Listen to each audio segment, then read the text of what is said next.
ઇફકોના કાર્યક્રમ કેન્દ્રીય ગૃહમંત્રી અમિત શાહે હાજરી આપી હતી। કલોલના ઇફકો પ્લાન્ટની 50 વર્ષની ઉજવણી નિમિત્તે આજે કાર્યક્રમ યોજાયો હતો।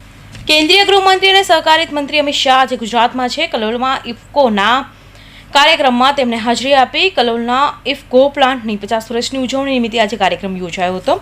તેમાં અમિત શાહ મુખ્ય અતિથિ તરીકે હાજર રહ્યા હતા। સાથે જ મુખ્યમંત્રી ભૂપેન્દ્રભાઈ પટેલે વિશિષ્ટ અતિથિ તરીકે હાજર રહ્યા હતા।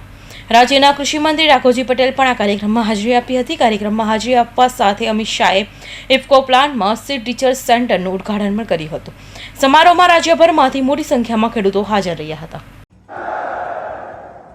મંચ પર ઉપસ્થિત ગુજરાતના લોકપ્રિય મુખ્યમંત્રી શ્રીમાન ભૂપેન્દ્રભાઈ પટેલ, ગુજરાતના કૃષિ મંત્રી શ્રીમાન રાઘવજીભાઈ પટેલ, ઇફકોના ચેરમેન શ્રીમાન દિલીપભાઈ સહકારી મંત્રી શ્રી જગદીશભાઈ વિશ્વકર્મા, રાજ્યસભાના સાંસદ શ્રી મયંકભાઈ નાયક, કલોલના ધારાસભ્ય શ્રી બકાજી ઠાકોર,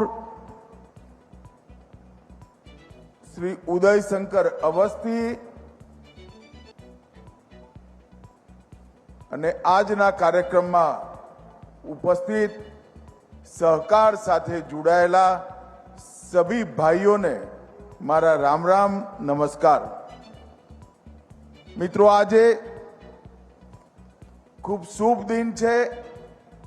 આજે ચૈત્ર નવરાત્રિની નવમી પણ છે, રામનવમી પણ છે અને ભારતીય જનતા પાર્ટીનો સ્થાપના દિવસ પણ છે। આ ત્રણેય ઘટનાઓ આજના દિવસે જ છે અને એ જ દિવસે ઇફકોના કલોલ પ્લાન્ટની સુવર્ણ જયંતિ અને આજે કલોલ પ્લાન્ટમાં બીજ અનુસંધાન કેન્દ્રનું ભૂમિપૂજન, આ બંને મહત્વપૂર્ણ કાર્યક્રમો અહીંયા આયોજિત થયા છે। ઇફકોની આ 50 વર્ષની ગૌરવશાળી યાત્રાએ ન કેવલ ભારત, સમગ્ર વિશ્વમાં કોઓપરેટિવ અને કોર્પોરેટ બંને સંસ્કાર ભેગા થઈને કામ કરે તો કેવું અદ્ભુત પરિણામ આવે એનો જબરજસ્ત મોટું ઉદાહરણ બેસાડવાનું કામ કર્યું છે। એક પ્રકારથી ઇફકોની માલિકી તો આપણા દેશભરના ખેડૂત ભાઈઓની, હજારો મંડળીઓની, પરંતુ ઇફકો ચાલ્યું એક કોર્પોરેટની જેમ। ભાવના ખેડૂતોને મદદ કરવાની અને રિસર્ચ એન્ડ ડેવલપમેન્ટ હોય, માર્કેટિંગ હોય, બ્રાન્ડિંગ હોય કે ઘર સુધી પહોંચ બનાવવાની હોય, એ કોઈ પણ કોર્પોરેટ કંપનીને શરમાવે એવી કુશળતા એ ઇફકોએ કરીને બતાવી છે।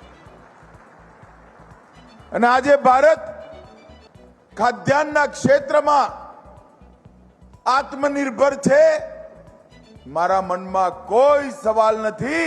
એમાં ઇફકોની બહુ જ મહત્વપૂર્ણ ભૂમિકા રહેલી છે। ઇફકોએ ખેડૂતોને ફર્ટિલાઇઝર સાથે જોડ્યા અને ફર્ટિલાઇઝરને કોઓપરેટિવ જોડે જોડવાનું કામ ઇફકોએ કર્યું અને એના કારણે આજ 50 વર્ષની ગૌરવપૂર્ણ યાત્રા પૂરી કરી ઇફકો અહીંયા ગૌરવ સાથે ઊભું છે।